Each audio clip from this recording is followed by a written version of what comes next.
The prince went to a blind date expecting a noblewoman, but instead found the maid as his companion. Before we begin this beautiful period romance story, tell me in the comments where you're listening from.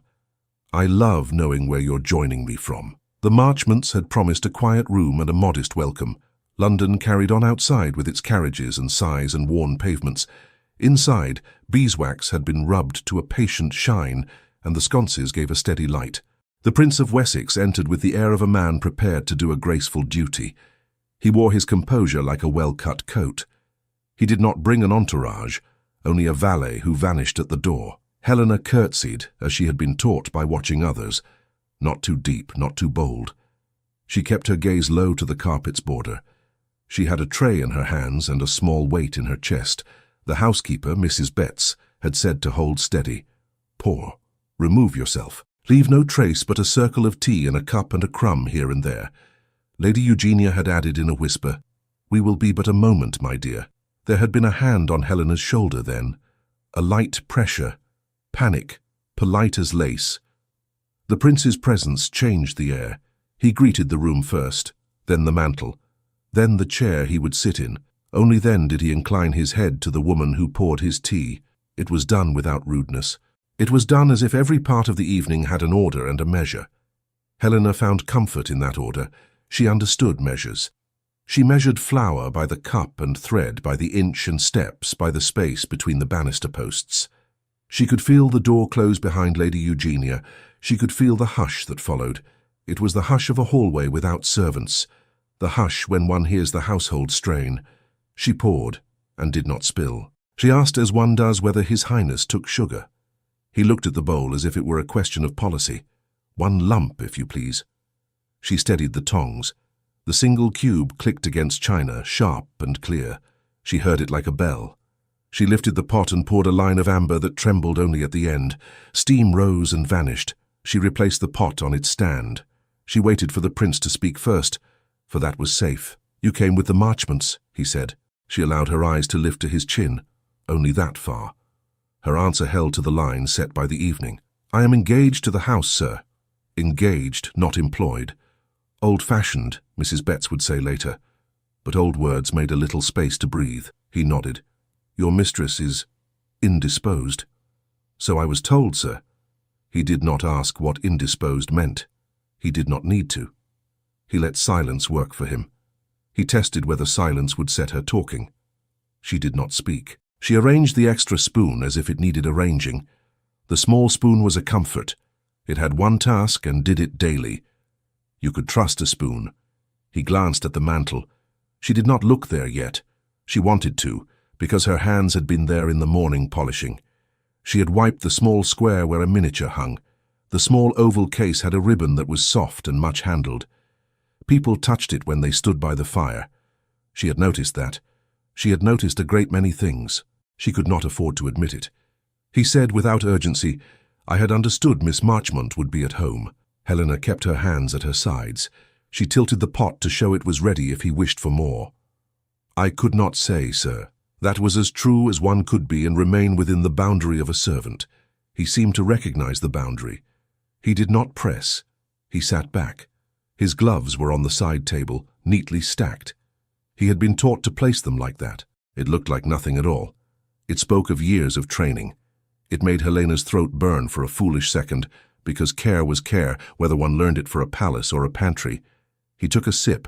He did not add milk. He did not wince. He said, as if to no one, "The city is thawing. People show their faces again. The season, sir. Yes, the season." He smiled the smallest amount. The season was a great boat that carried everyone along, whether they wished to float or not. Helena could picture the boat. She could not picture herself on it. He said, "I was told Miss Marchmont reads French." Helena said nothing. Her tongue shaped words and put them away again. She had read a little French. A thin book that Mrs. Betts had rescued from a trunk meant for the dustman. It had nouns for rooms and verbs that handled teacups and doors. Helena could say, "I go, I come, I put down." She would not say this now. The prince went on as if trying the edge of the water. "Do you read, Miss Helena?" "Sir." "Do you read, Helena?"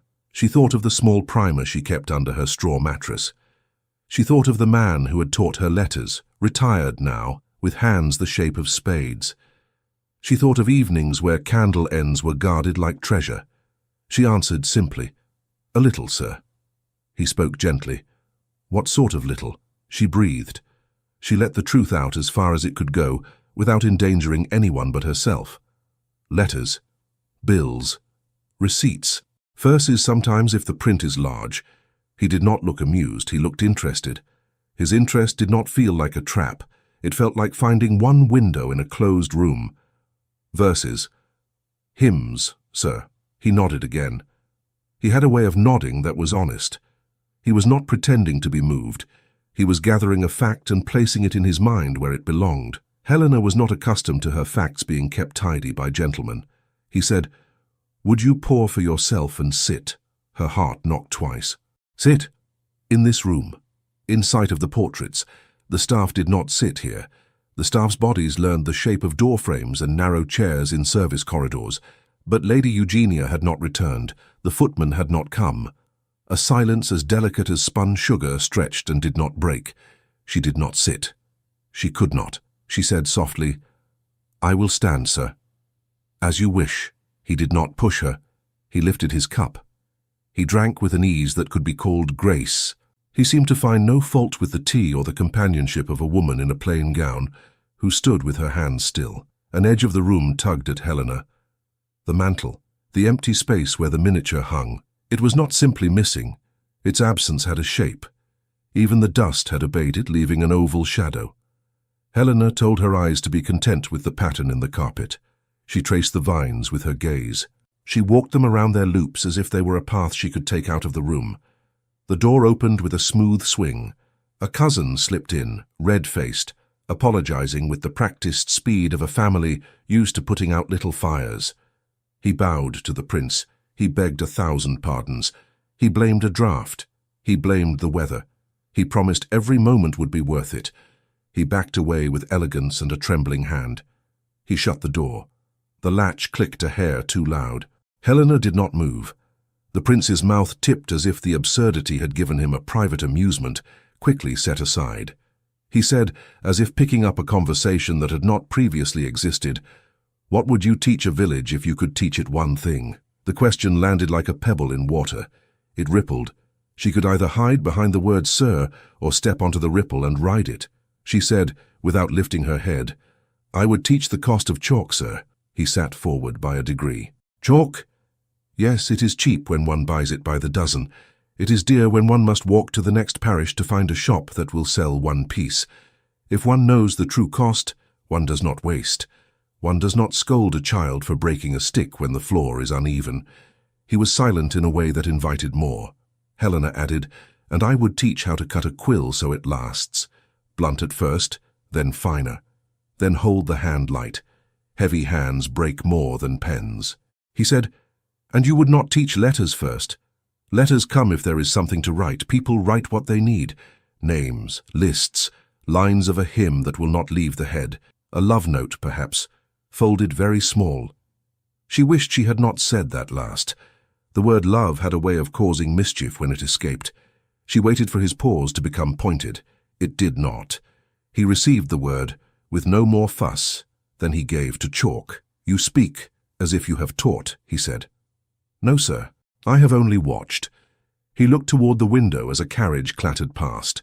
He looked back at Helena as if he had drawn a breath and found it steadier than before. "What has watching taught you?" She did not have to invent an answer. It had been living in her for years. To speak less and listen more, and to ask for the thing one needs in the fewest words possible.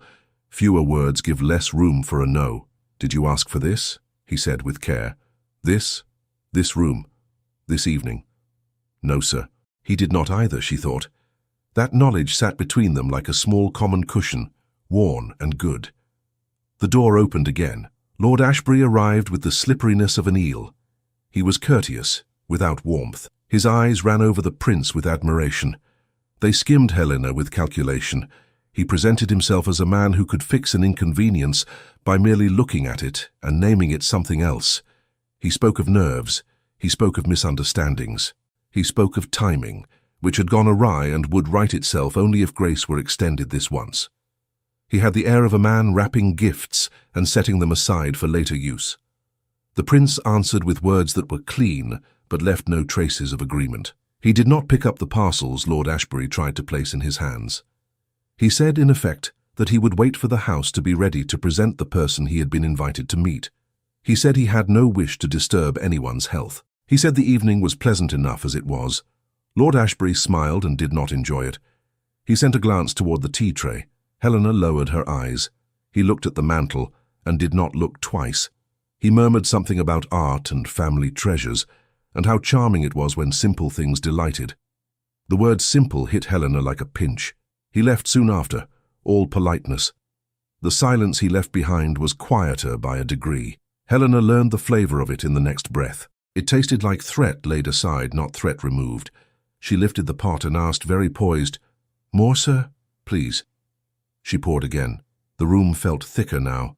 She could not tell whether the thickness came from the prince's thoughts or her own, or the house beyond the door that kept not delivering the expected young lady. Her dress's hem scratched her ankles. Mrs. Betts had mended it in a haste that afternoon, stitching new canvas into the lining to give it weight and hide tired frays. The stitches were firm. The needle had nicked Helena's thumb once and drawn a pinprick of blood. Small sacrifices for a tidy hem. She approved of tidy hems. They kept one from shame. The footman came in with the silent neatness of a man who knew how to be unseen. He adjusted a sconce, though it did not need adjusting. He went to the tea table and, with a gesture too quick for dignity but slow enough not to alarm, slid a folded scrap beneath the porcelain stand. It was done as if he had placed a dish of jam. It was done at the exact moment Helena's hands lifted to move the sugar bowl. She saw the paper. Of course she saw it. She saw everything that belonged to a table. She saw the small smear of wax on one corner of the scrap. The wax held a crease with stubbornness, as if it had been pressed with something, not a seal but a mark. She saw the shallow lattice on the wax's surface. Her breath paused. She had seen that pattern recently. She had pressed it without thinking into a strip of wax to test whether it would hold. It was the edge of the canvas, stitching Mrs. Betts had tacked along Helena's hem. The footman left with the same quiet. The room took him back as if he had never been there. Helena did not touch the paper. Touching it would be to claim it, not touching it would be to deny it. Either way, she would soon be required to do more than breathe. She glanced once at the prince's face. He gazed at nothing in particular. It was the sort of gaze that notices when nothing unusual is happening and when everything is. He lifted his cup with an absence of flourish that had its own kind of emphasis. He set the cup down again, measure for measure. He did not speak. She wanted him to speak. She did not want him to speak. Helena placed the sugar bowl at the edge of the tray. She let her fingers hover over the folded scrap and then withdraw. It was not fear so much as a precise calculation. The paper was not meant to be found by eyes like his. It was meant for a woman with calluses who would be dismissed without cause. It was meant for someone who could be blamed. She breathed once more to make herself ordinary. She met the teapot with her hand and adjusted it by a half-inch. The movement gave her cover to slide 2 fingers beneath the stand and touch the edge of the paper. It was cool. It fluttered. She did not draw it out. She confirmed only that it existed and would obey her if called upon. The prince's glove on the side table caught the corner of her eye. She looked away quickly. She had a foolish thought of putting a glove on top of the paper, like a stone upon a letter. Ridiculous. She was not a mistress in her own drawing room. She was a maid who knew exactly how many steps there were from this table to the door, and which floorboard would creak if she moved on it now. He said, as if they were processing an order of fish, "I am fond of tea taken without a crowd." She could not tell if it was a courtesy to ease the strain, or a key turned in a lock she had not known was near. She said, so softly the room barely heard, "It spares the tea the trouble of pleasing too many." He looked amused again, not enough to be cruel, enough to be companionable. It was the first moment that felt like the two of them understood the rules of a conversation that neither of them had come to have. She shifted her weight from one foot to the other. Her hem brushed her ankle once more. The scratch of canvas reminded her of the stitch pattern in the wax. The wax on the paper on the table that sat between her and the prince like an invitation and a dare. The house did not breathe. The house held its breath. The door opened again. It was no one and everyone. A servant to say that Lady Eugenia sent apologies and requested that His Highness forgive a delay. There was a gentle hum of words that did not say the real thing. The real thing was that someone wanted the prince to leave tonight with no face attached to the plan for his future. The real thing was that the house could not be ready for the purpose they had set. The real thing was that the house wanted to press the evening into a shape that did not fit. The prince accepted the apology. He accepted it as a man accepts a coat that is not his size but is respectable. He did not stand. He did not declare offense. He remained and made the room warmer simply by deciding to stay. Helena dared one glance toward the mantel. The oval mark where the miniature had hung was now as obvious as a missing tooth. She swallowed quietly. She had wiped that shadow clean this morning while Mrs. Betts spoke of almonds and the laundress, and whether the new footman could be trusted to keep his opinions to himself. Helena had not been asked to evaluate the footman. She had opinions and kept them. She had another opinion now. She did not put a name to it. Names made things heavier. She preferred weight she could carry. The prince set his cup on the saucer with a sound as small as a drop of rain. He looked at Helena then, not as a man looks at a woman in her best gown, but as a man looks at another speaker in a room where truth has been wrapped in muslin and tied with twine. She placed her hand on the handle of the pot. She did not lift. She waited. He said, and his voice was low because the room was listening, "Would you permit me one impertinent question? Sir, what were you thinking when you noticed the empty hook?" Her heart jolted. She had not looked there. She had not. Not truly. But he had. He had seen her not look. Her answer was care and caution in equal measure. "I was thinking that someone would notice before me. And if no one noticed, then it would not be my place to begin the noticing, sir." He seemed to accept the wisdom and the pain inside that answer. He took another sip. The tea had cooled. He did not seem to mind. Helena could not stand in the same shape any longer. Her body needed to change the angle of itself to remain invisible. She shifted back one step. The floorboard did not creak. She felt queerly proud of that.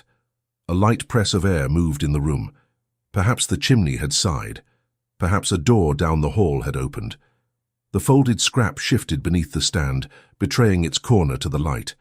The wax caught the candle and held a tiny gleam. It looked for a breath like an eye.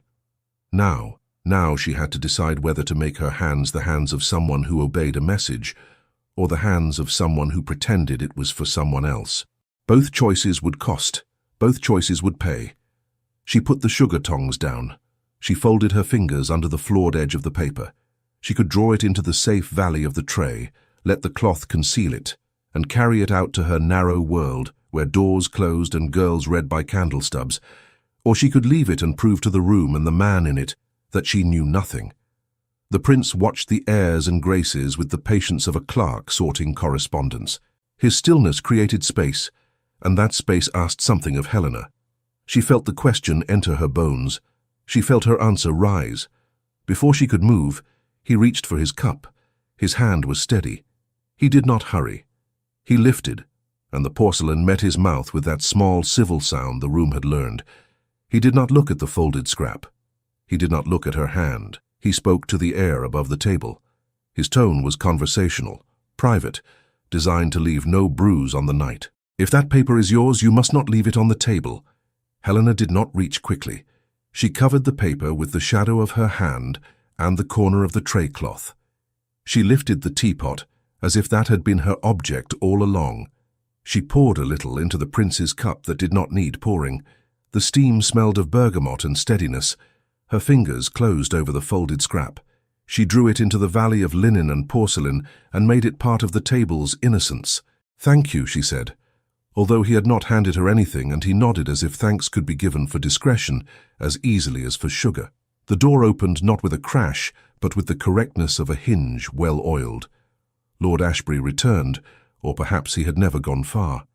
He came with apology and the kind of smile that answers its own questions. He bowed. He addressed the prince. He named again his regret that nerves and air had conspired to delay the meeting. He blamed the city's damp for every indisposition. He admired the prince's patience. In the space between his words, He catalogued the room with quick pinches of his gaze.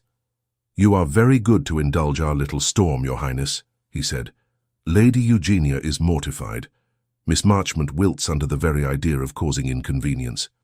"It is no inconvenience," the prince said, and his voice had the grace of a door left open to a garden. "I am content with the quiet."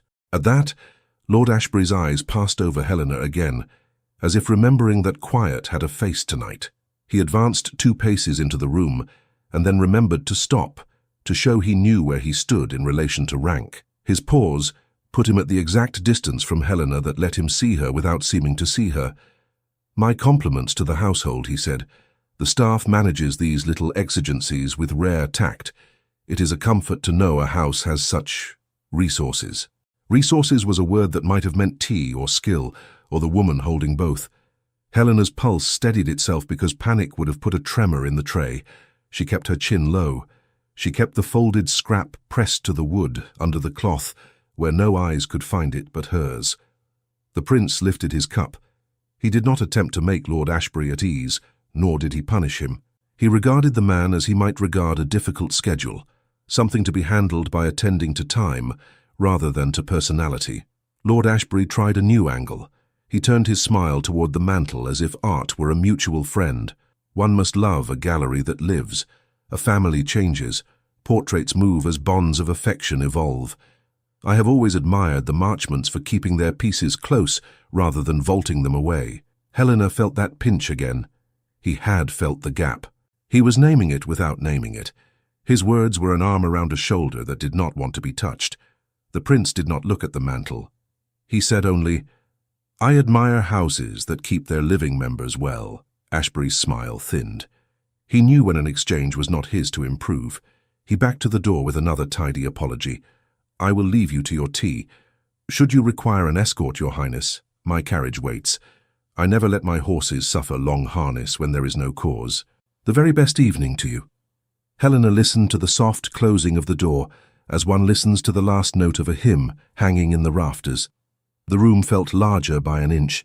She kept her hands steady until the prince finished his cup. He placed it down with that raindrop sound that said enough for now. "You have saved a number of things from falling tonight, Miss Helena," he said quietly. "I thank you. I have only done my work, sir. Sometimes doing one's work is the brave act." She did not let herself answer. The compliment, even this gentle, could not be caught with both hands. She might drop something else. A footman's shadow moved past the keyhole. A murmur in the hallway rose and fell like a tide.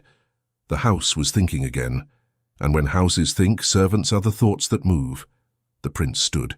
He put his gloves on as if they were the last words in a sentence. He bowed a little toward Helena.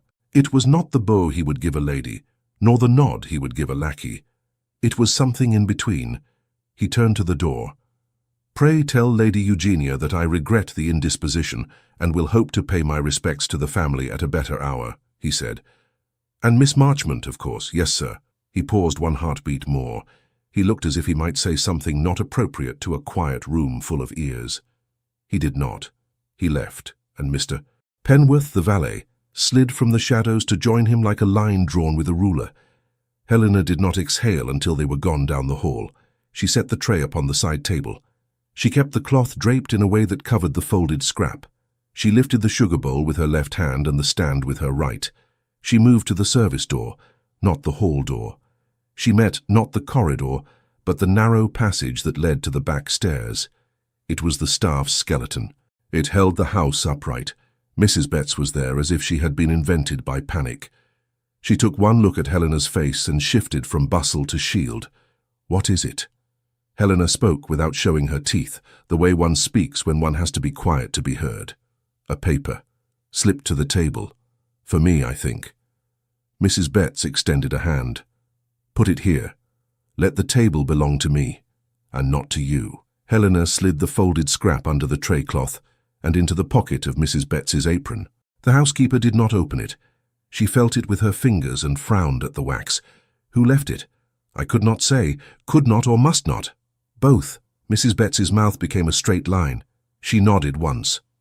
"Good girl. Keep your face with nothing on it when you go back out. I will look at this where the walls do not talk.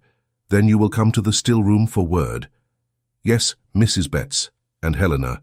Yes, do not let anyone decide what you saw. That was an odd sentence. Helena folded it into the pocket of her mind beside the fear. She nodded. She carried the tray back to the service hall and then to the pantry. She washed cups. She watched suds climb imperceptibly down the stack of plates. She listened for the sound of running footsteps that mean alarm, and the cut glass clink that means company will be kept in the front stairs. The house produced neither. It simply reassembled itself around an absence. By the time Helena went up to her bed under the eaves, the Marchmonts had drifted to their rooms like leaves finding corners. She undid her gown. She laid it across the chair. She stared at the hem without fully seeing it. She extinguished her candle twice by accident because she had lit it without needing the light. She lay down and curled as if that made her take up less space in the world. She did not sleep far. The city's breath came through the shutter and told her the hour by the way coaches slowed.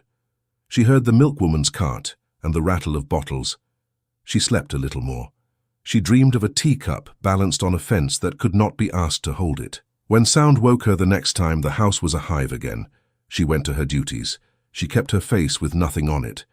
The morning parlours wanted light and bread and the smell of coffee arranged for a niece who had not slept. The fires needed coaxing. The stair carpets needed straightening, or the mistress saw them crooked no matter the angle. Helena did these things with the hands that belonged to them. Her head kept one idea in its centre, like a coin under a thumb. The scrap of paper with wax that remembered her hem. In the kitchens, the newspapers from the early rounds lay folded. The footmen liked to mock them and believe them and deny them by turns. They were dangerous in the way stew is dangerous when it burns the lip. Helena avoided them like a sensible maid avoids a pot handled without a cloth. She failed to avoid one. The boy sent to fetch oysters tore open a sheet and stared. "Lawks," he breathed. "Look at this." A meeting what was not. "Hush," Mrs. Betts said. She took the sheet before the boy could run it up the stairs. Her eyes moved. Her face moved less. She folded it again. She placed it on the table by the salt. She looked at Helena as if the page had addressed her by name. "Go up," she said, quiet as a pin. "Lady Eugenia will ring." And Helena, "After you are sent away, go to the still room, not before. After I am sent away, do not ask questions. The house will answer for you in 5 minutes." The house did ring. Lady Eugenia sent for Helena with a bell that trembled, so the tone came in parts. Helena went, the way one goes under a sky about to rain, careful not to shape the shoulders as if to keep them dry. Lady Eugenia stood at her writing desk. She was not dressed to receive. She wore a shawl that had been put on backwards and then corrected. Her hair had been hastily redone. She held a letter opener as if it were a pencil one writes with when one is thinking too hard to write. "Helena," she said, and her voice was gentle, which was worse than sharpness. "We are very much obliged to you for your assistance last evening." "Yes, my lady. It was most unfortunate that our cousin, who is usually so reliable, failed to manage the introductions. It made everything thinner. The walls, the air. I am sure you felt it." "Yes, my lady. You will of course say nothing. You will not be asked about last night. You did not see the person you were not asked to see." Helena swallowed. The words in her throat felt lined with sand. She kept her speech small. "No, my lady." Lady Eugenia set down the letter opener. She twisted her ring once. She looked toward the window as if her own reflection stood there and might offer advice. "There is talk this morning," she said, in the tone of someone who cannot be surprised but feels each blow anyway. "A sheet has printed and something. A servant in a drawing room at a delicate hour. It is—" She stopped. "It is a seed. It may not grow. It must not grow." Helena kept her hands clasped. "What would you have me do, my lady?" "Exactly what you will do best. Work very hard. Be seen not at all. Keep to the lower stairs. Avoid the tradesman's door where lads think it amusing to ask questions because the girls are not free to answer. I will send Miss Lydia away to my sister until this month turns again. You will be sent nowhere. You belong here. Do not let anyone move you in your mind. Do you understand me, Helena?" "Yes, my lady." Lady Eugenia's composure faltered in a single honest way. She lifted her hand and set it on Helena's sleeve for the second time in 2 days. "I am sorry to ask this of you. It is not fair that the quietest of us must do the heaviest quieting. But I depend upon you. We all do. The touch burned and comforted at once. Helena curtsied, her head bent. She withdrew with the care of someone leaving a room full of crystal. On the landing she met Lord Ashbury coming up as if he lived there. He did not stop her. He did not fail to notice her. He brought his smile down like the sun pulled through a narrow gap in cloud. "My compliments," he said softly as he passed. "You carry tea with a serenity we could all learn from." Helena kept walking. She did not answer. She did not give him so much as her profile. She listened for his step at the door. She heard his smooth tone meet Lady Eugenia's strained one and become smoother still. The walls took the words in and kept their meaning. Helena went on. She did as she had been told. She cleaned where no one would look. She moved where no one preferred to see. She kept out of sight until keeping out of sight became a brand hung around her neck by other people's guesses. Girls in the laundry asked in whispers if it was true, though they did not say what it was. The scullery maid looked at Helena as if courage might be caught like a cold if she stood too near. The footman performed nonchalance and failed. By afternoon the air had grown an extra skin. The house breathed more shallowly. Miss Lydia was in the carriage. Boxes creaked. Helpless objects made their way to safety as if they had agency. The cook banged 2 pots together more than was needed. It was not an accident. It was a drumbeat to keep the girls steady. Helena waited for the still-room hour like a woman waits for water. When it came, she went. The still-room was small and smelled of lavender, vinegar, and long faithfulness. Maid.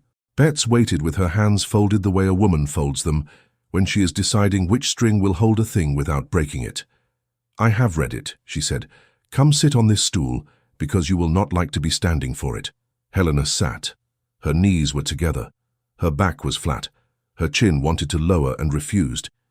Mrs. Betts unfolded the scrap with the gravitas one gives a letter from someone who has no right to write to you, and writes anyway. The wax seal had never been a seal, only a pinch of melted candle pressed against a grit to hold the paper closed.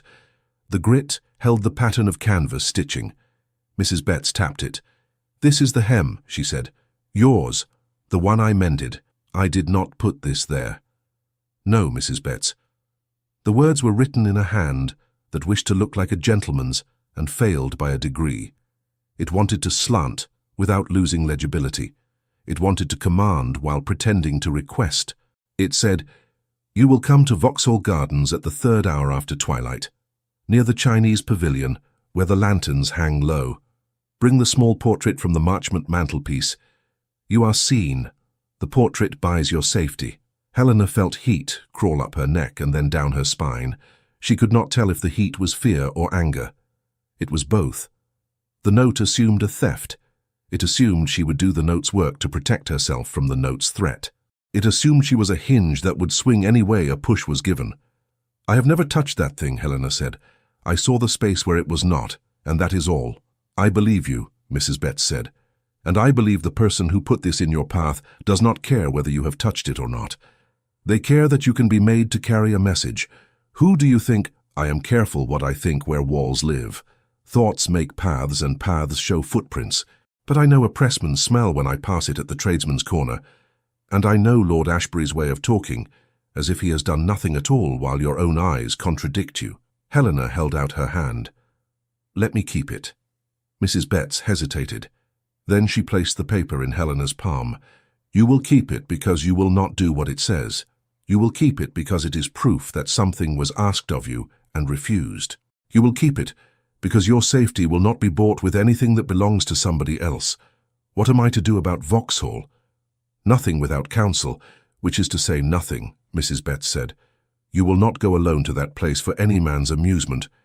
If there is a meeting to be had, it will be had where ladies with sense go for lemon water and to listen to musicians, not in the dark walks where boys frighten girls for practice. We will speak to the mistress. We will speak to no one else. We will not feed the sheet makers." Helena closed her fingers over the paper. It made no weight. It made a weight of its own sort, which lived in the chest. She returned to her work. She did not feel cowardly because she did not run out the door waving truth like a flag. She knew what flags do. They snap in wind that does not care who is beneath them. In the late afternoon, Lady Eugenia sent for Helena again, this time to the small sitting room, where embroidery frames kept company with cooling cups of tea. Lord Ashbury was there. He did not sit. He stood with a balance that felt like a cat on a rail. "Helena," Lady Eugenia said, the paper trembling in her fingers, not because she was weak, but because she was angry with herself for needing to ask. "We find ourselves at an awkward corner. It seems someone has spirited away a family piece.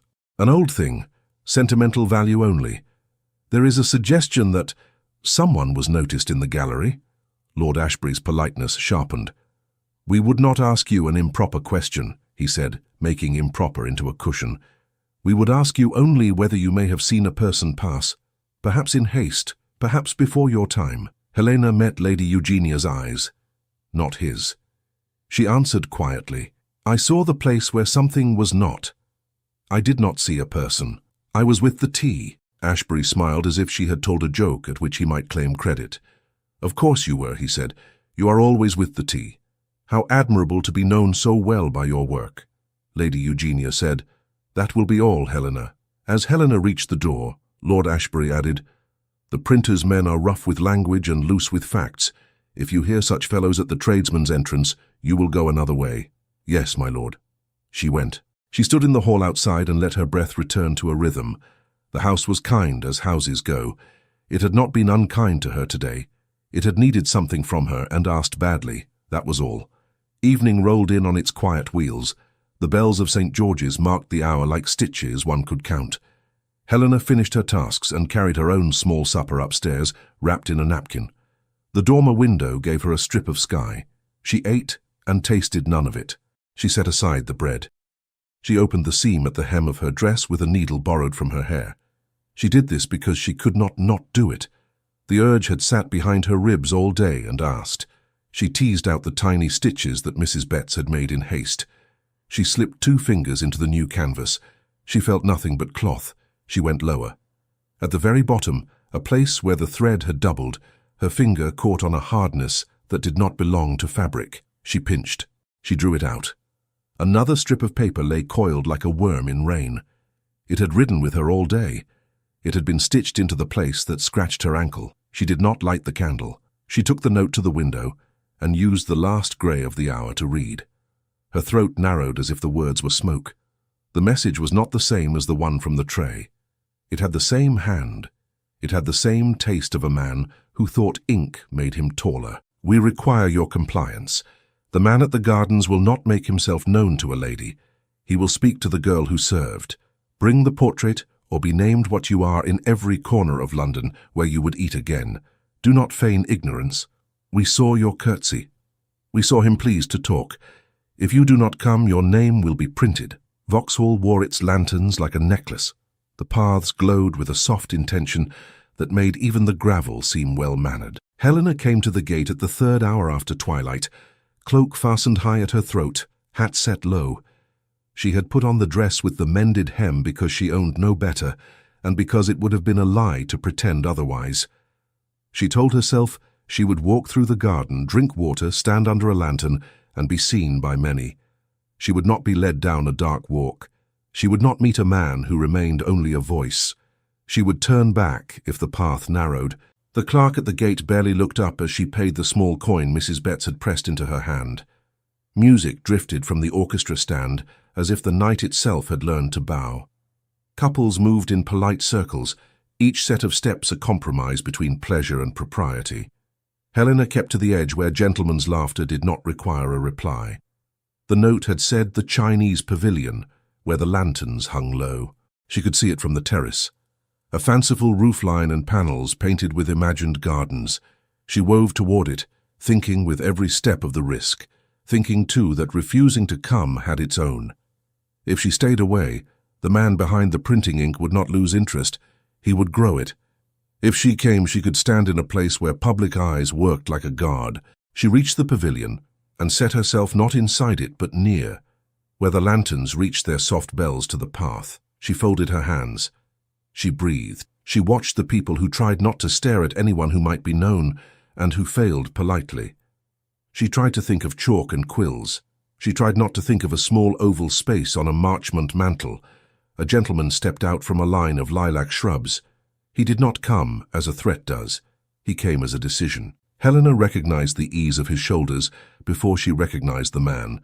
She felt her ribs loosen as if laces had been cut, and then tighten because everything had just become more complicated. "Your Highness," she said without bowing, because a bow would draw attention. "Miss Helena," he said, and the use of her given name felt like a candle cupped in a careful hand. "May I walk with you a very little way? You should not be seen with me. I find that I already am. Perhaps the damage is done. Perhaps the cure is to behave as if nothing is amiss." She wanted to smile at that. She did not. She let the smallest ghost of a smile touch her mouth and be gone. "Very well, sir. A very little way." They fell into step on the path that circled the pavilion. The lanterns swayed as if the night had a breath of its own. Voices tinseled around them. A child laughed somewhere, the clear drop of it cutting through the murmur. The orchestra changed a tune, and the crowd reshaped itself. They walked like two people who had met to speak of weather and meant much more. "I had a note," Helena said. "I suspected you might. This morning's sheet had the look of bait worked out on a table the night before. It named a time and a place. It named a price. It asked for a thing I have never touched. It threatened my name." He inclined his head. "Names are the easiest currency for men who cannot keep accounts straight any other way." They rounded the corner of the pavilion. A pair of gentlemen moved aside with the polite stiffness of those who believe they own the path and are practiced in yielding it. Helena kept her eyes on the gravel. She counted the stones. She said what she had come to say without making it sound like a confession. "A second note was sewn into my hem." He looked down. He did not stare at her hem. He respected a woman's dignity as naturally as other men forgot it. He looked at the gravel and spoke as if they were discussing the price of candles. "The stitching on the wax of the first note," he said. "I saw it. I wondered at it." "Mrs. Betts mended the dress yesterday," Helena said. "The canvas left a pattern on the wax when it was pressed. Whoever tried to make a seal used the wrong tool. A clumsy messenger then, or a careful one with poor materials." He was quiet. Then he said, "I am relieved you did not come to this place unaccompanied. I did come unaccompanied." He let the truth stand between them for a breath, and then refused to allow it a victory. "Then I am relieved I came at all." They paused near a hedge cut into a formal arch. A stream of people passed through it like thread through a needle. Helena watched them and saw nothing dangerous. She felt danger anyway, because danger is sometimes only the shadow made by a debt that has not yet come due. "You mustn't be seen to speak with me," she said. "The sheet will make a story out of our shadows." "It will," he said. "And yet the story can be made to say other things if the audience sees us in the right light." "What things?" "That a man has not lost his balance, that a woman is not being dragged, that a prince is capable of enjoying music and conversation in a public place without setting the city afire." "You make it sound simple." "Nothing is simple that has ever mattered." They moved again. The path took them along a row of supper boxes, where families ate cold chickens and compared notes on friends seen or unseen. A lady bowed. Adrian returned the bow with such exactness that Helena felt steadied by the geometry of it. "Helena," he asked, "have you told anyone else of the notes?" "Mrs. Betts." "Lady Eugenia knows there is trouble, not its shape." "And Lord Ashbury?" "He knows of the missing piece. He knows how to say simplicity in a way that makes a woman feel part of a cupboard. That is very like him. Your Highness has observed him carefully. There are men one is instructed to admire. One looks again just to be sure the instruction is not flawed." They turned down a smaller path to avoid a cluster of laughing young men who were too merry to notice whom they jostled. The smaller path was not dark, but its lanterns had grown farther apart, as if the night had asked for more say in the arrangement. Helena kept to the piece of ground where the light fell. Adrian adjusted his step to match hers. "You have the note?" he asked. "Yes, may I see it?" She hesitated. The paper in her glove was a stain she could not wash away by herself. It might be something else in his hand, a tool, or at least a thing held safely. She drew it out and angled it so the lantern caught the words. He did not take it from her. He read as one reads a letter over a shoulder. "The hand is practiced," he said, "but the threats are not practiced enough. See how it promises to print your name. It believes you cannot bear to see it in ink. It does not understand that a woman who works can bear more than a man who writes. It thinks, I will run like a hare to wherever it whistles. Will you run? No. Good. They stood in that agreement for a moment that felt like a plank laid over water. Then he drew her attention to the ground, to a scrap of blue tucked against a root. He bent, a man retrieving a handkerchief he himself had dropped. He used his body to shield the movement. He picked up the ribbon the way one lifts a fragile thing from a child's hand. The ribbon was rich as a nobleman's idea of modesty. A small bead of wax clung to the end. The wax had caught an impression cleanly. Do you see? He said in a voice that belonged at a writing desk. Not here. The seal sits like a man who thinks the chair was made for him. That crest is Lord Ashbury's. Helena felt a branch in her mind split into two. On one branch grew relief. There was a name and not just a fog. On the other grew the knowledge that names carried power the way nettles carry sting. Someone could have taken his seal, she said. A messenger, a clerk. Someone could have. But a clerk does not often choose to parade a seal's mark in places where a prince takes his air. A clerk hides Helena. A lord believes he cannot be seen even when he stands on a table. A family passed, the mother holding her daughter's hand as if to remind both of them which world was which. Helena tucked the ribbon and wax beneath the edge of her cloak. Adrian's hand brushed hers for the smallest portion of a second. It was nothing that could be described at breakfast. It was enough for her pulse to set a new measure. We should give this to Mr. Penworth, he said. He has a better memory for coats of arms than I do. Mr. Penworth is here? I did not bring him to parade, but he is never far. He is a ghost who knows how to pay for entry. They took 3 steps and saw, without planning it, the figure of a steward approaching, with the weary smile of a man tasked with making inconveniences palatable. He bowed to Adrian and inclined his head to Helena as if she were a guest of an unknown sort, whom he had chosen to honor rather than expose. Your Highness, he said, pray forgive my interruption. There is a gentleman who begs a moment of your consideration, and a lady's. He assures me it is an error he wishes to correct before it grows. He has engaged a private room and requests our presence to spare the public any needless agitation. Adrian's face did not change. He became rather more himself. We do not require a private room, he said. We require witnesses, and if there is an error, we require it to be corrected in the company of those who do the garden's counting. The steward nodded, relieved. I thought you might prefer propriety. Will you walk with me then? The manager will meet us in the little office where the tickets are reckoned. Helena bowed her head slightly, grateful to have a destination that was not a dark enclosure where a voice could press a woman back with the excuse of gentle manners. They followed the steward through a path that smelt faintly of damp leaves and sugared almonds. A light rain had come and gone earlier, and the gravel had hardened into its best behavior. The office was a neat little box with a table for coin and a ledger that had learned how to tell the truth when asked. The garden's manager stood inside, a man whose jacket fit him because numbers had tailored him. He bowed to Adrian and to Helena in the exact measure the steward had set. He admired the balance. Thank you for your respect, Adrian said. Before we begin, may I present Mr. Penworth? Penworth appeared with the quietness of a thought occurring at the right time. He took no more room than a coat hung on a peg, and somehow less. He posted himself behind Adrian's shoulder, his eyes politely noticing everything. The gentleman who had begged consideration arrived next. He was not Lord Ashbury.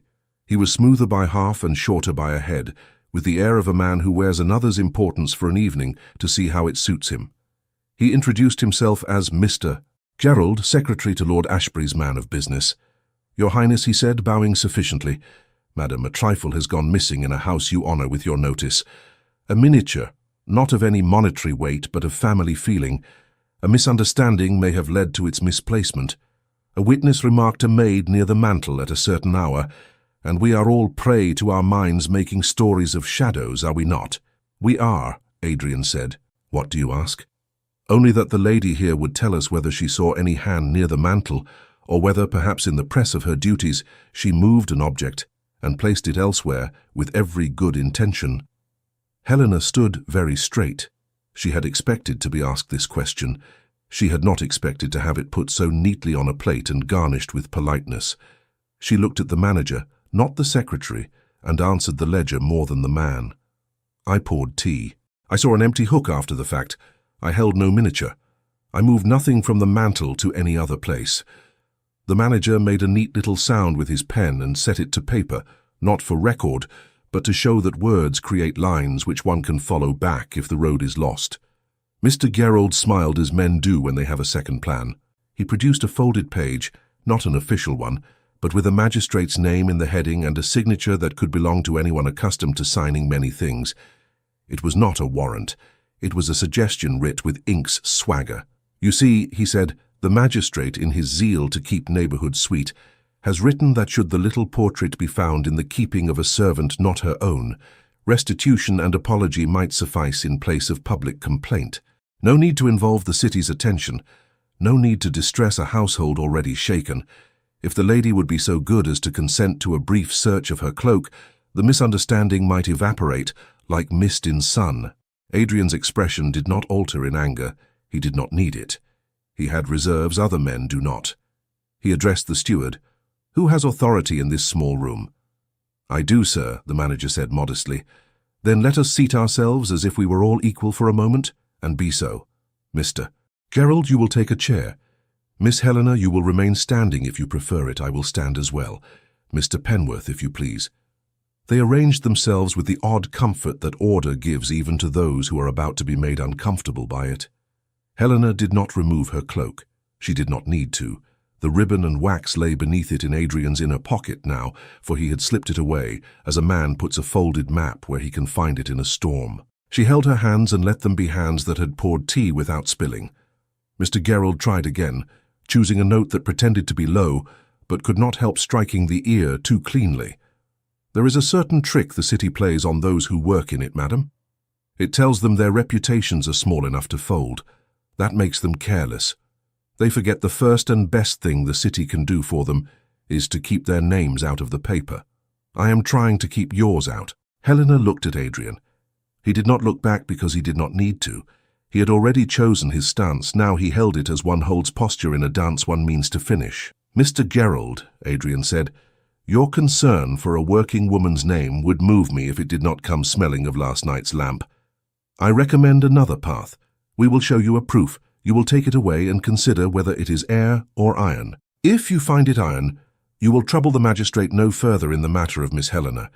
If you find it air, you will trouble him no more anyway, for I will make it a draught to blow your candle out." Penworth placed the ribbon and its attached drop of wax on the table with the gravity of a sacristan laying down a relic. The manager leaned in. He had a memory for marks, too. He did not need to announce it. He made a thoughtful sound, low in his throat. "Mr. Gerald went still, only in his mouth. His hand wanted to swoop, it did not dare." "This is found on the grounds," Adrian said. "The seal's imprint is Lord Ashbury's. If your next question is how the impression reached the ribbon, you may ask it of Lord Ashbury. You may ask also why his man of business sends a clerk to a gentleman's garden with language that threatens a woman's livelihood. Ask him that, and ask him why he thinks the city so in his pocket that he can shake it and hear only coins." Mr. Gerald tried to laugh. What came out was thinner than he intended. He regained himself and offered a bow with more spine than one would expect of a secretary. "Your Highness, I am sure there is a rational account for everything. You have my assurance I will convey your questions. Convey them and carry back the answers," Adrian said. The steward's relief was a living thing now, as sharp as the scent of new rain. The manager tapped his pen twice, a man sealing his own little ledger of the soul. Helena felt the tight band around her chest give a notch. They might have left the matter there for the night if the garden had allowed it.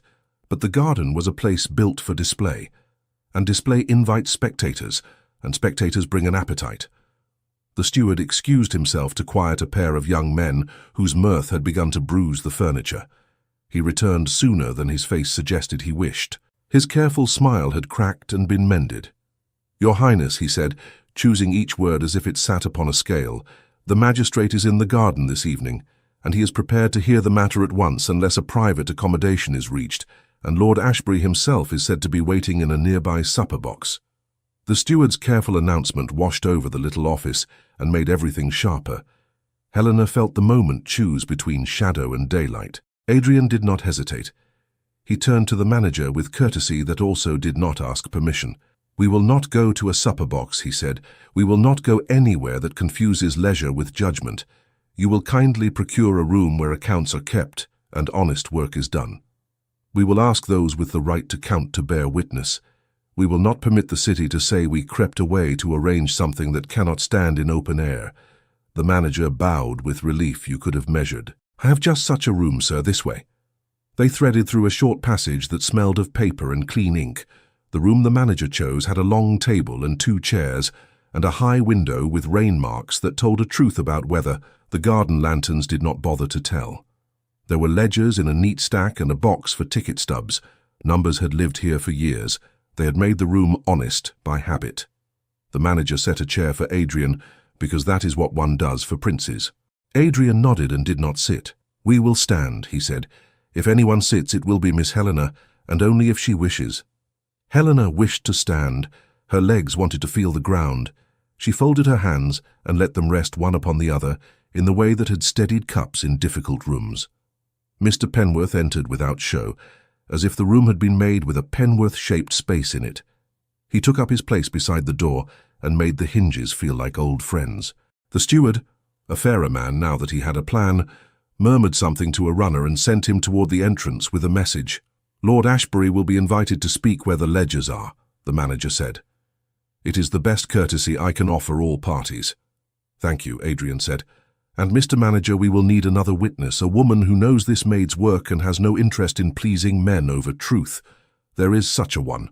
The steward's runner was quick enough to make one believe in a world that can move well when it chooses. Mrs. Betts came into the room 3 minutes later with her apron straight, her hair pulled back, and her eyes saying that she had been carried from the far side of a kitchen and kept her dignity in motion. She curtsied to Adrian the way a sensible woman curtsies to a man who is what he says he is. She nodded to the manager. She positioned herself slightly behind Helena's shoulder, as if her role were to keep the young woman from being stolen by a draft. "You asked for me," she said, the words both statement and readiness. Adrian inclined his head. "Thank you for coming in such haste. We wish to set a small matter before witnesses. Speak only what you know. Speak all of what you know." Mrs. Betts's mouth quirked, as if she approved of this instruction being given to all, not just to her. She folded her hands and waited. Lord Ashbury did not keep them long. He entered with that quiet mastery that comes from never needing to ask where a room is. He marked the long table, the ledgers, the high window. He marked the manager, the steward, Penworth. His eyes skipped over Helena and then returned to fix upon her for one breath. He bowed to the prince in a measure exact enough to be respectful and yet not quite free of suggestion. "Your Highness," he said smoothly, "thank you for allowing me to assist in the mending of a small rent in the evening's fabric. A trifle has gone astray, and already a world is woven out of it. Let us unweave with care." "Let us," Adrian said. "Begin where you wish." Ashbury touched the edge of the ledger as if to salute its seriousness. A miniature in the Marchmont house is missing. It is not valuable to anyone not named Marchmont. There was confusion last night, for which the family is very sorry. A servant was present, where perhaps a servant should not have had to be present. We are all bound to be made foolish by the circumstances. Nonetheless, a witness saw a maid near the mantel, and the mantel had recently been full, where it now is not. Helena spoke before the line of suggestion could ring around the room and make a circle of itself. "I poured tea. I did not handle any portrait." A gentleman might have made her voice sound sharp by interrupting her. Adrian did not. He took her words and set them like a stone on the table, to keep the ledger from blowing in a draught. "The maid states she did not handle any portrait," he said. "Mr. Manager, please make note. Miss Helena Hart says she poured tea and did not touch the miniature." The manager's pen set it down obediently, the nib a small anchor. Ashbury's smile grew less. He did not imagine that a prince would turn a servant's sentence into record. He did not let his surprise reach the corners of his mouth. He had other corners to attend to. "A man of business," he said, "not mine, but a friend's," spoke to the garden steward. "He tells me the magistrate is within earshot. I myself sought to keep this matter between friends. But if we must bring the law to the table, let us allow it to do its work quickly and with a minimum of embarrassment." "Mr. Penworth," Adrian said mildly. "What say you to Mr. Gerald's style of friendship?" Penworth did not look at Ashbury. He did not look at anyone, and yet made each person feel as if he had taken their measure in the same amount of time. He held up the ribbon and the wax he had earlier placed on the ledger table. "I found this near the Chinese pavilion," he said, and by found I mean His Highness had eyes to see it and fingers to rescue it without spectacle. "The wax bears a sign, sir. The sign is that of Lord Ashbury. The wax clings to a ribbon that would have been at home upon a fine object, worn at a throat or hung from a fastening." Ashbury's eyes did a small, involuntary thing then. He brought them back at once to the expression they had agreed with his face to wear. "Wax is a common creature," he said lightly. "It sticks in foolish places." Mrs. Betts lifted her chin by half a degree. "A hem is also a creature, my lord. It does not usually press its pattern into wax, unless it has been made to play a part in a story too clever for its own good." Ashbury turned his attention to her with courtesy that had been honed on harder wheels than kitchen floors. "And you are?" "The housekeeper," she said, in the tone of one who signs for a delivery and knows she has the right to do so. Adrian spoke before Ashbury could tempt the conversation into admiring itself. "There is more," he said. "Miss Helena, show the first note." Helena hesitated only because paper made inkwell sneers on the faintest accusation. But hiding proofs feeds them. She drew the folded scrap from the glove where she had kept it safe from damp and fear. She unfolded it, placed it on the table, and did not try to straighten its willful curl. The manager leaned to read. The steward did not read, but looked at the last line with the training of a man who must sometimes report the heart of a thing to a superior who does not like too many words. "Bring the small portrait from the Marchmont mantelpiece," the steward summoned quietly. "You are seen. The portrait buys your safety." The phrase made a small weather in the room. It moved over faces and left a dry path. Helena said, "I received a second message sewn into the lining of my hem. It said more plainly that my name would be printed if I did not bring the portrait to this place. It called me girl. It was put in my garment so that I would find it too late to do anything but obey. Mrs. Betts's eyes sharpened. I did not sew any such thing into your dress. I mended the hem with canvas and thread. The printing men have nimble fingers when they think a tale will jump if they tug the right string. They tugged you. They hope to tug us all," Lord Ashbury said as if giving a gentle sermon. "The city grows fat on innuendo. It is ugly, and I detest it. But it is not my quill that scrawled this. It is not my habit to threaten servants. It is my habit to rescue ladies from distress." "Will you rescue this one?" Adrian asked blandly. Ashbury weighed the room, found it heavier than he would like, and set his tone as if he were offering a compromise so reasonable only a fool would reject it. "I will suggest that if the miniature appears unharmed within the next day, no question will be asked of any maid or footman. The Marchmonts wish only their private peace. If Miss Helena has been used by others to shuttle this trifling object from mantle to hand, let her say so now, and I will myself assure she is spared any ugliness. There are moments when a woman can feel her life set down like a plate for inspection. Helena felt it now. The offer made her appear the sort of creature a gentleman could pass a hand over to find the smuggled thing. The offer protected a house and did it by building a shelter with one girl's name. She tried not to think about fairness. Fairness is a strange fellow who drinks too much and falls asleep at his post. She thought instead of accuracy. Accuracy unknots ropes. "I cannot return a thing I have never taken," she said. "I cannot name a hand I have never seen. I can only say I poured tea and watched a space where a portrait was not, and received a note that assumed I would serve the writer better than I serve the house. That is my truth." Ashbury's smile began to grow teeth. He opened his mouth to ladle out something that would sound like mercy and taste like binding cloth. He did not get the chance. A rustle at the door announced Lady Eugenia Marchmont. She came into the room with her hair in a more honest disarray than fashion would recommend. Her gloves were in her hand, not on it. Her dignity was intact because it was built on usefulness, not the opinion of those who watch. "Your Highness," she said, pale and steady, "I beg leave to speak. I was told my house has wandered outside its own fences and must be shown the way back." Adrian inclined his head. "Please, Lady Eugenia, speak plainly here. You will not be misquoted in this room." She breathed once as if diving into cold water. "Last night was a knot, My daughter is a foolish girl and I love her. I love her enough to say so in front of others. She had written letters she ought not to have written, and a cousin who ought to have stopped their travelling pressed them onward instead. I sent Helena with the tea to keep His Highness from a sharper rudeness, while I fetched my child from the foolishness of her window and made her burn paper. Helena did not pretend to be anything but a servant. We asked too much of her good sense and her composure. Then we asked silence besides. That was my fault. I own it. Her voice had no tremor when she said fault. It had a grace that gives on the day it must. The manager wrote with quiet speed, as a man writes the details that will tip a scale that ought to have tipped earlier. Lady Eugenia went on. The miniature had been in the gallery that morning. I saw it there. I have no idea who took it in the evening. I did not make a plan to trade it for anything. I did not invite a Lord Secretary to frighten a maid with ink. I believe such behavior is beneath my house, and beneath the men who make fortunes pretending to clean the city's windows by pointing out its smears. Her eyes flicked briefly to Ashbury's face, and then away again, as if touching a stove she had known would be hot. She turned to Helena, and the way she said the maid's name was not a performance for the room. It was a line drawn between two women across a space that had held unfairness and now must hold amends. Helena, I ought never to have placed you where you could be named by men who do not bother to separate skill from presumption. I apologize for asking you to hold my house together with your body. I ask your pardon. The words laid themselves on the room like a cloth smoothed over a table. They did not erase the marks beneath. They covered them with decency.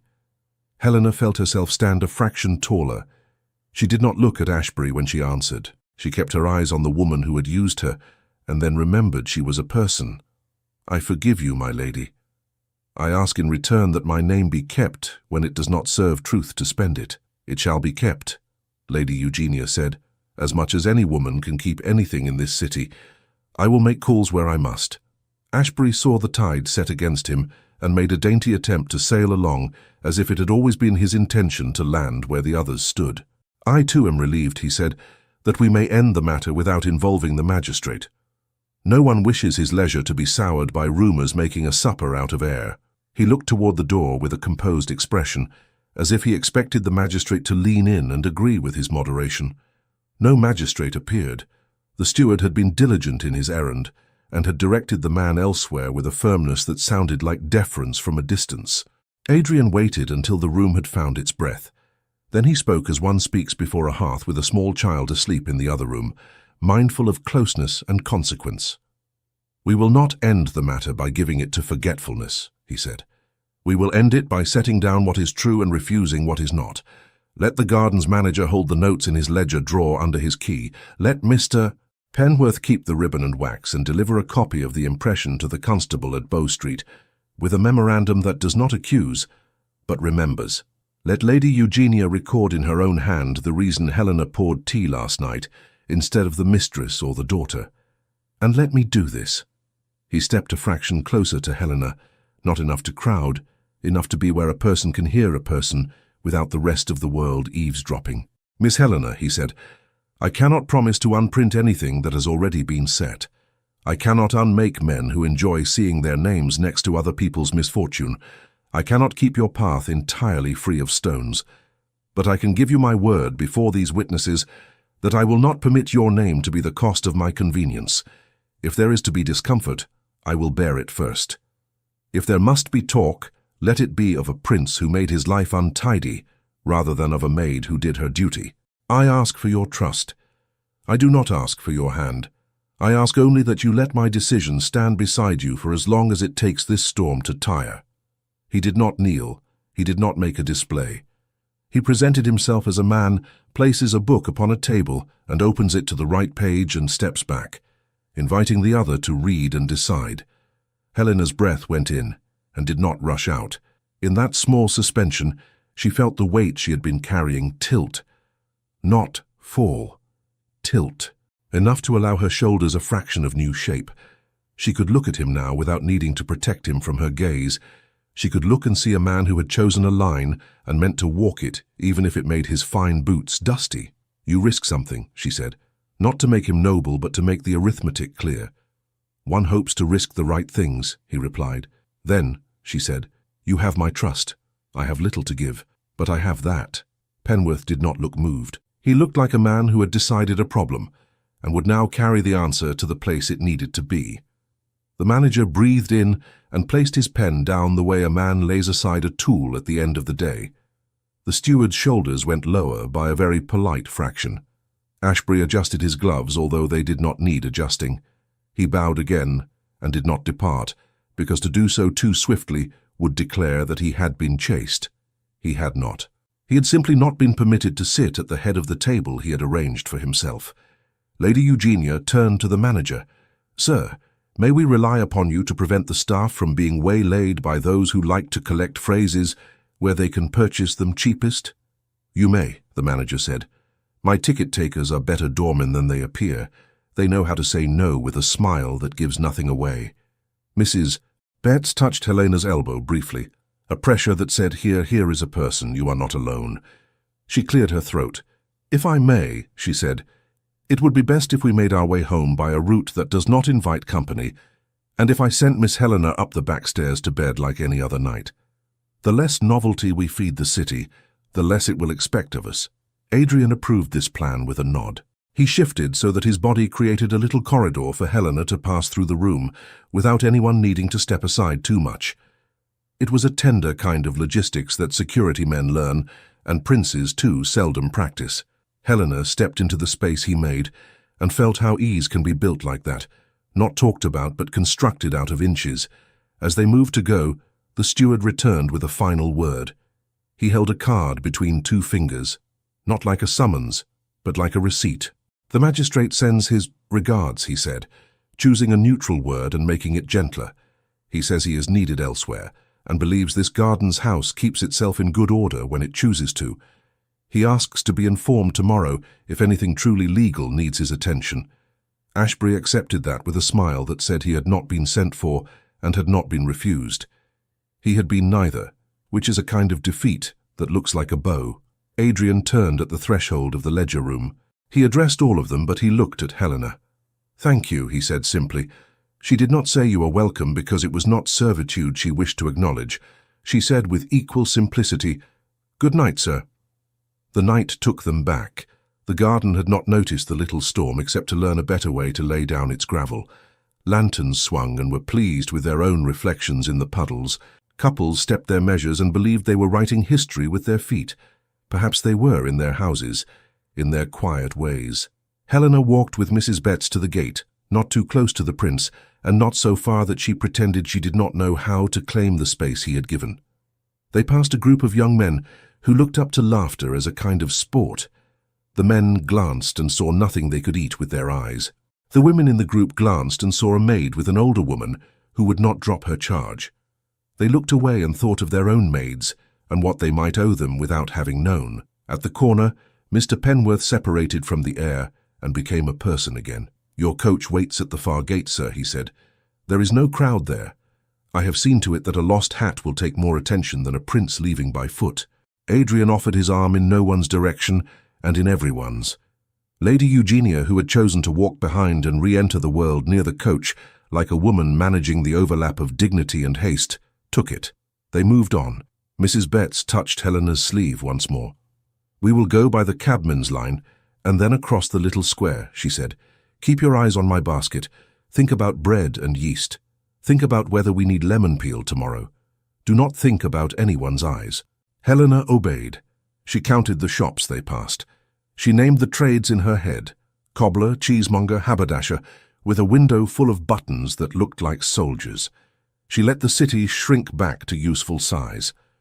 When they reached the Marchmont house, the hall was quiet in that way a house can contrive when it chooses not to remember what made it noisy. The footman took their wraps as he would have taken wraps any other night. He did not ask. He did not tell his face to make a story. Lady Eugenia stood in the entry for a moment, as if remembering how to be mistress in her own door. Then she looked at Helena and did a braver thing than most would think brave. "Thank you," she said again, but not the kind of thank you that tries to pay a debt with a coin of politeness, the kind that sets an account where two people can see it and agree that it exists and that it must not be added to without consent. Helena curtsied. She went to the back stairs because that was where her day normally ended. She climbed with the measured tread that kept boards from complaining. At the landing, she paused and touched the hem that had scratched her ankle earlier. It lay smooth now. The messages had been pulled from it. The canvas remained. It would continue to scratch, but only as a reminder of mending done in care, not of a trap stitched in by a stranger's order. In the still room later, Mrs. Betts set the kettle on as if it were any winter night. She poured water over leaves and let the steam do what steam does. Helena sat on the stool and let her hands lie open in her lap. "It is not over," Mrs. Betts said, "not to frighten, but to prevent false sleep." "No," Helena said, "it is not over, but I will sleep closer to honest tonight than last." Mrs. Betts nodded. She pressed a cup into Helena's hands. It warmed her fingers and then her chest. The house creaked a little and then settled. Somewhere in the city, ink dried on a plate that would not be used. Somewhere a ribbon lay in a drawer beside a neat note in a manager's hand. Somewhere a prince sat with his own thoughts and made peace with a decision that would change the angle of his days. Somewhere a lord's smile cracked where no one could see. Somewhere a woman put her foolish letters into a fire and watched them curl, and learned something she would not say aloud for years. Helena finished her tea. She stood. She went to bed. The street outside sighed once and grew quiet, as if London too had chosen for 1 hour to set down its busyness and do nothing more than let a good choice rest. Morning arrived washed and plain, the way a good tablecloth arrives and makes a rough table fit to eat at. The Marchmont house had already chosen its mood, sober, tidy, determined to act as if households always resolved their business in daylight.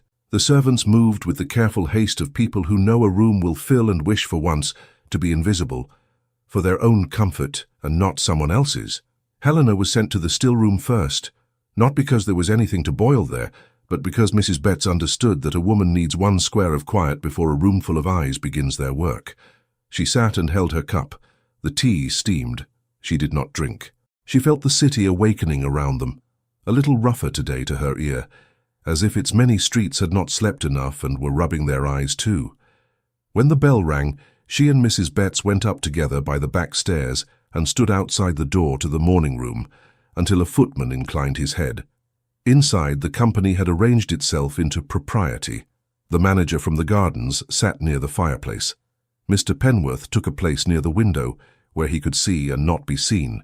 Lady Eugenia stood at the writing table with a quill ready, though she did not yet write. Lord Ashbury had come early and made himself comfortable in that way which looks like deference and produces the effect of occupation. Adrian stood. He would not sit where others had to stand to speak to him. Helena came in and stopped at the edge of the carpet. She would not cross onto wool without being asked. Adrian turned to her with something like mourning in his eyes, not sleepiness, but plainness. "Good day, Miss Helena," he said. "Good day, sir," she answered, and felt the whole room hear that the word sir had a fondness inside it, not servility. The manager greeted Lady Eugenia with a bow that belonged to books. "I come to witness as asked," he said. "I have brought an envelope. I believe it to be of use." He set the long envelope on the table. It had the casual neatness of a man's pockets when a wife sees to them. He opened it with a small sigh that sounded like a ledger when it is balanced. Out came the ribbon and the wax, already known to them. Out came a copy of a short record stating when and how it had been found. And, to everyone's surprise except perhaps his own, out came a second small bundle tied with string. "The garden's attendants found this under a bench near the Chinese pavilion when we'd hardly left the room last night," he said. "A boy brought it to me because it looked like something a lady would not want the night to chew. I did not open it. I put a piece of paper around it and wrote where it was found and by whom. Then I locked it in my drawer. I do not have a right to decide what it means. I have a right to decide it is not mine." He untied the string, laid the paper back. Inside lay the miniature, its painted face looking up with that extraordinary frankness portraits sometimes acquire when they have been the subject of too many words. The ribbon end showed the break where wax had once held fast. Lady Eugenia made a sound in her throat that was not a cry and not a laugh. It was the sound a mother makes when something she had put out of her mind as lost reappears, and she cannot quite bless it, because its vanishing taught her too much truth about herself. Helena stayed still. She looked not at the portrait, but at the way rope marks linger on a wrist after a knot is undone. The family's breath moved through the room and learned itself again. Lord Ashbury lifted his head. "Well," he said lightly, "relief comes in strange bundles, does it not? How fortunate that the thing has chosen to return to us of its own will." Adrian did not accept this at all. He lifted the minute painting with a care that could not be faked, its ribbon trailing. He let the light find the glimmer of wax left on the edge. "Fortunate," he repeated, "not for ourselves alone. Fortunate that the garden's house keeps better ledgers than the city's gossip.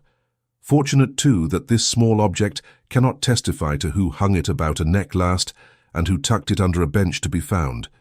It makes me think a question must be asked elsewhere." Ashbury's smile grew finer. "To whom do you propose to address such a question, Your Highness? The bench? The boy? It is dangerous to put a house's peace to the hazard of children's recollections." His voice held nothing that could be grasped and everything that could be felt. It would have made a person feel foolish for wanting to insist upon accountability if the person had been less certain of their line. "Mr. Penworth," Adrian said without moving his eyes from Ashbury's, "where did you search last night before you returned to me?" Penworth did not humiliate the morning with drama. "I visited Lord Ashbury's coach for the second time, sir. I asked his coachman, who is a neat fellow. A neat fellow keeps a neat box. There was a lacquered case with a lift-off lid. It held gloves at first looking and something beneath at second. The something was not the miniature. It was a card case with space enough for one. The pattern of dust suggested something had lain there recently and been lifted." Ashbury's laugh now carried a larger shape. "Mr. Penworth has a talent for embroidery. We must find him a pattern to suit." Helena did not speak, though she wanted to. The resolve had been set the previous night. They would gather what was solid and stand upon it. She folded her fingers, and Mrs. Betts, who had entered with her and taken her place near the door, tilted her head the least amount, as if to remind her that stones, not feathers, build a good bridge. The manager came to the rescue without meaning to play hero. "As a matter of habit," he said, "I made my own small inquiry before coming here. When a gentleman of a certain bearing uses one of our rooms briskly and leaves it more briskly still, the attendants notice. They say a valet, not Mr. Penworth met a certain lord's coachman last night near the exit and passed a small parcel to a boy to deliver to the front gate. The boy feared being caught and left the parcel under a bench rather than walk farther into the light. I do not accuse. I only repeat what two men said to me when I asked them whether the garden had made an error it must prevent another time." Silence poured out like clean water. Ashbury's hands adjusted his cuff. Lady Eugenia did not scold. Scolding massacres truth with noise.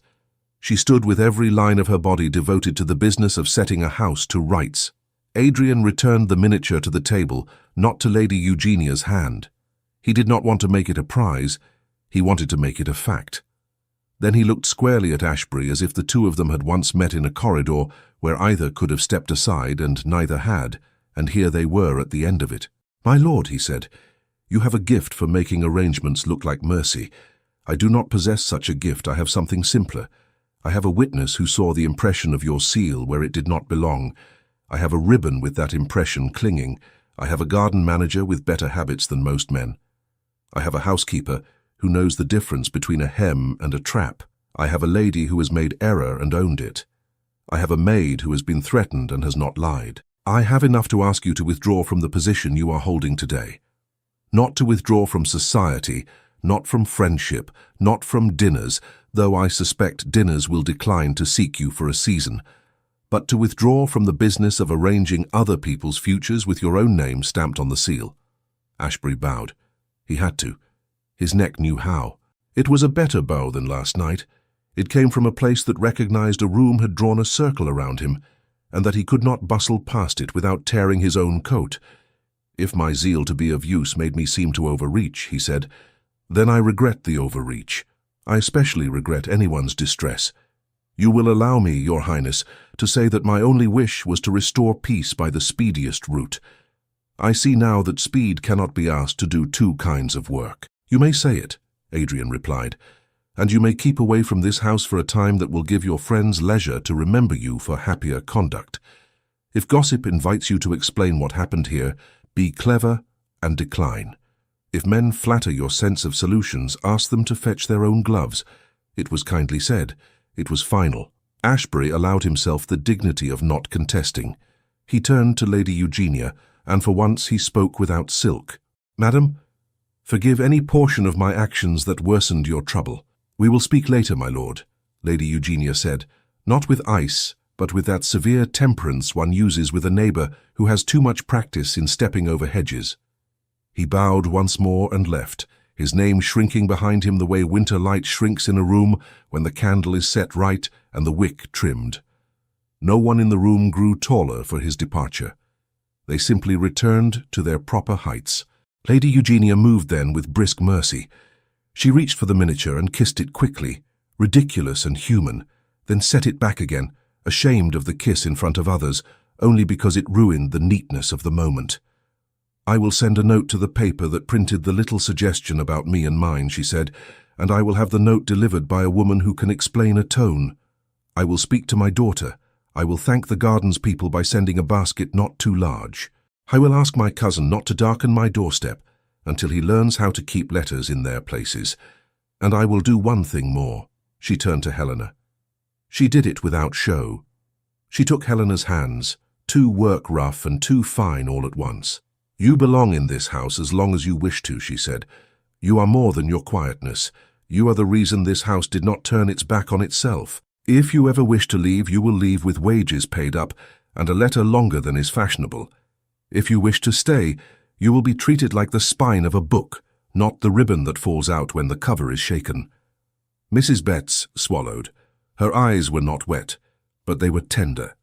It was as much a compliment to her as to Helena, meant that her training had made this possible. Helena did not look at anyone's eyes for a moment, for fear her gratitude would break out and make a scene bigger than the room could handle. "Thank you, my lady," she said, and her voice did not tremble, because humble things can be the strongest when they know what they are. Adrian turned then, as if the next sentence had been waited for patiently all morning, and would not behave if asked to wait any longer. "Lady Eugenia," he said, "to your daughter we owe privacy. To your staff we owe respect. To Miss Helena I owe something else, and I cannot pay it in silence. I ask your leave to speak where everyone can hear, and with nothing drafted out of sight." Lady Eugenia looked with a quick flicker toward the door, as if the Prince Regent himself might be leaning there with a raised brow. He was not.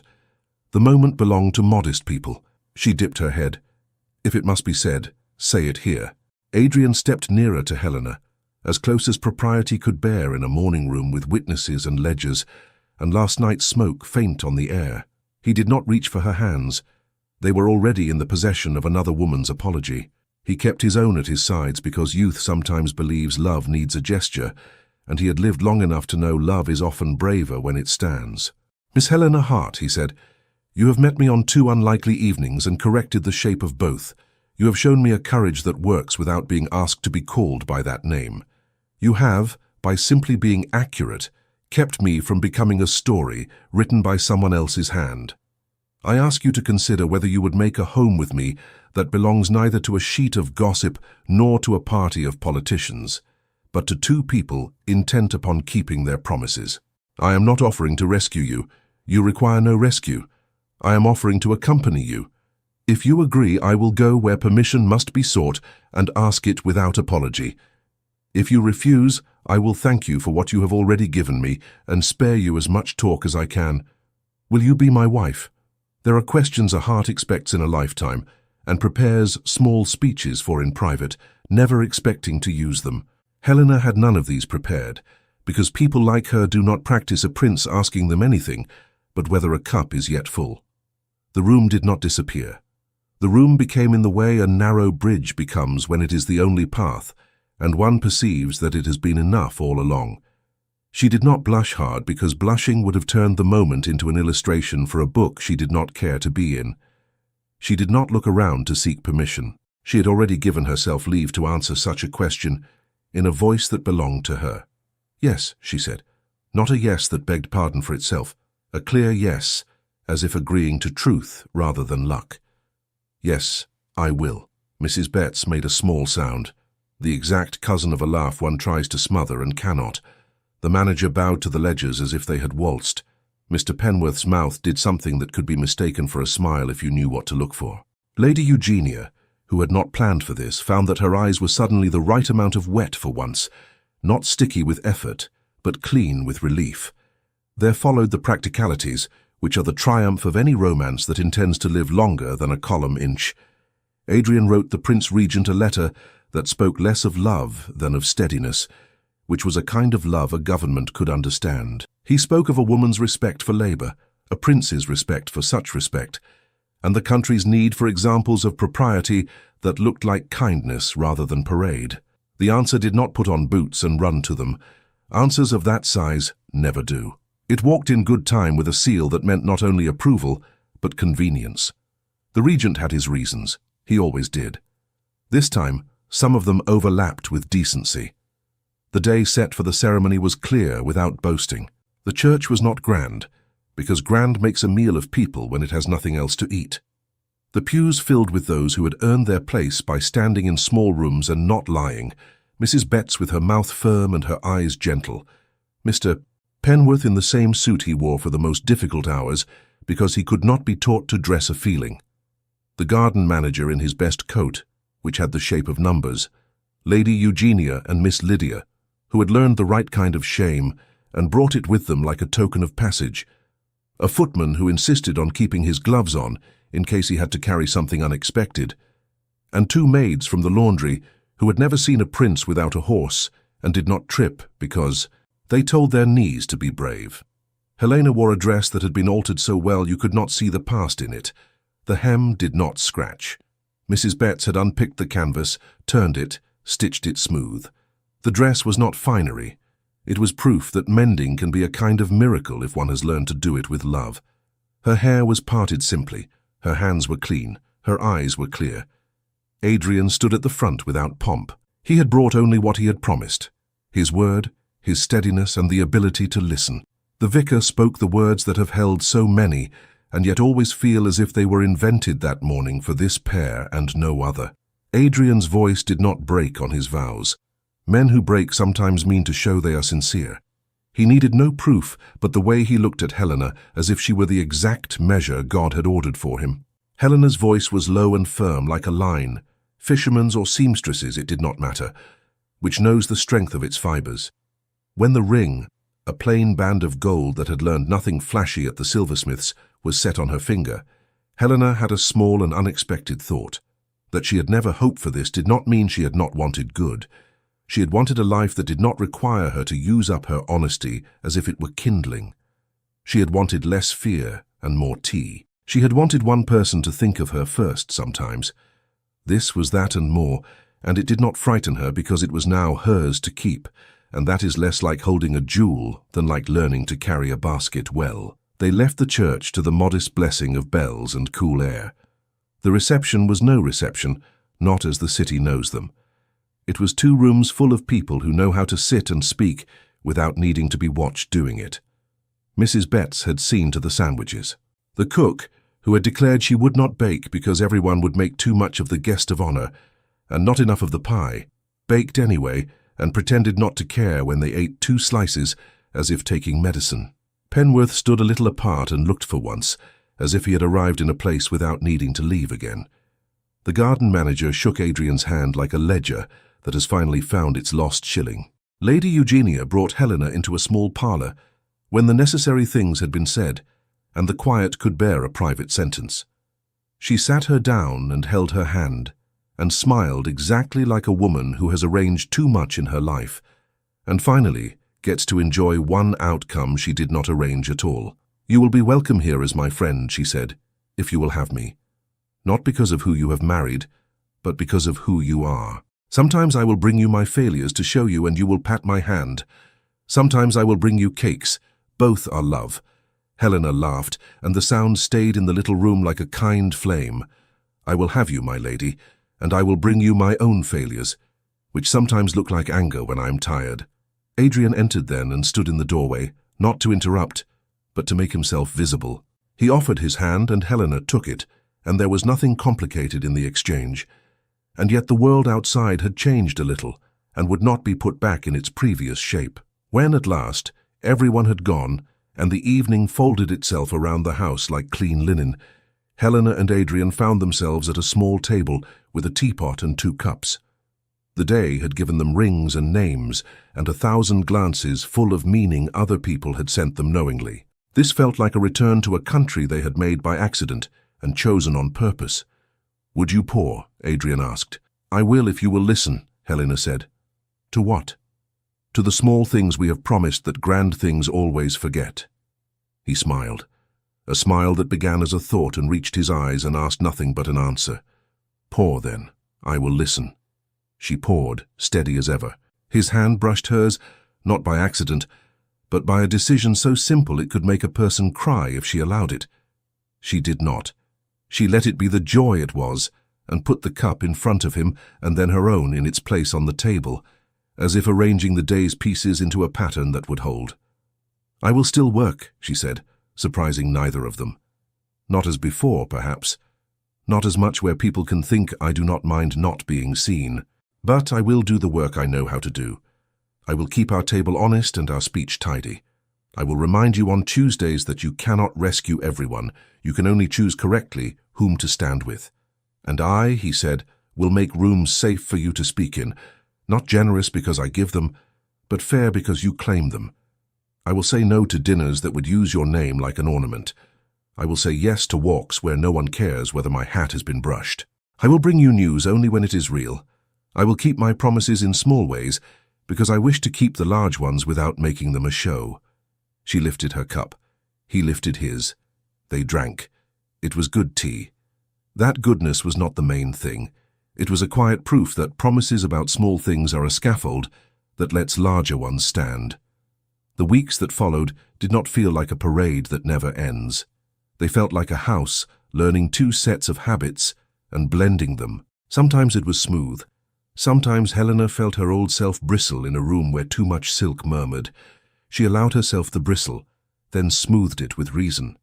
Adrian sometimes forgot that love makes a man more public, not less, and then remembered and did not sulk. He learned the names of people Helena loved who had no titles, and he pronounced them correctly. She learned the names of people who wanted favor, and knew where to put them in the drawer so they would not clutter the table. The city, deprived of a grand scandal, grew bored faster than anyone expected. It moved on to a dog with interesting spots and a French hat with ambitions. The sheet that had printed the hint printed a correction written by a woman with an ear for tone, and the correction was read by all who matter when such things are measured rightly, the servants who carry tales. They saw the room for what it had been and nodded, pleased that someone had made truth fit to be repeated without embroidery. One afternoon, late enough that the light lay generously on the floorboards and made one wish to be kind without effort, Helena took Adrian to the Marchmont morning room and stood before the mantel where the miniature hung again in its rightful place.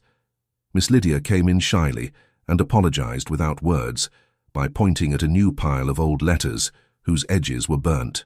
Lady Eugenia's eyes met Helena's over the girl's head, and gratitude passed between women and did not need to bow. Later still, in their own rooms, Helena took off her ring to wash her hands and put it back on without ceremony, the way one puts on an apron before kneading bread, knowing what tools are necessary for the day and not making a play of it.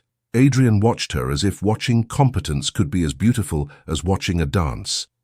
For him it was. When the season blossomed again, invitations came written in careful hands that wanted to be associated with an idea. They accepted some and refused many.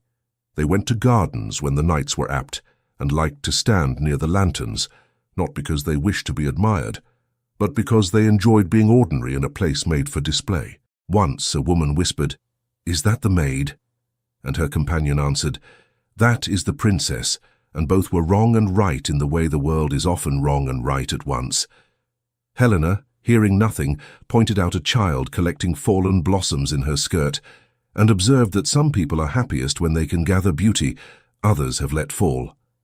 Time did what it does. It wrapped itself around days and made them years. It did not make them dull. It made them deeper. When troubles came, as troubles come to any house because the world is not a sorcerer granting wishes, but a room one must set to rights over and over, they met them with the same habit they had used that first night, and that long morning. Speak plainly, stand where witnesses can see, keep small promises, and let love teach decorum rather than the other way around. On a clear evening that did not announce itself as anything special, Helena set a teacup in front of Adrian and rested her palm on the table's edge. He reached out and placed his hand over hers. It had become their modest extravagance, that placing of hands. They did not grow tired of it. The world, she said, will have its way with names and pictures. It can keep them. I have this, and you. He smiled in that way of his that contained both mirth and solemnity, and never wasted either. Titles gather eyes, he said. Yes, she answered. Character gathers love. Thank you so much for listening to this story all the way to the end. We hope it moved you as much as it moved us while telling it. We'd love to hear your thoughts. Leave us a comment telling us where you're listening from and what you liked the most. Rate this story from 0 to 10. What score would you give it? If you enjoyed this story, don't forget to subscribe to the channel and leave a like as a show of support. That really motivates us to keep creating and sharing more stories full of emotion and life lessons. And before we go, we want to remind you that an exciting and heartwarming story recommendation will appear on the final screen. If you'd like to enjoy it, just click on the video. Thank you once again for being here, and we'll see you in the next story.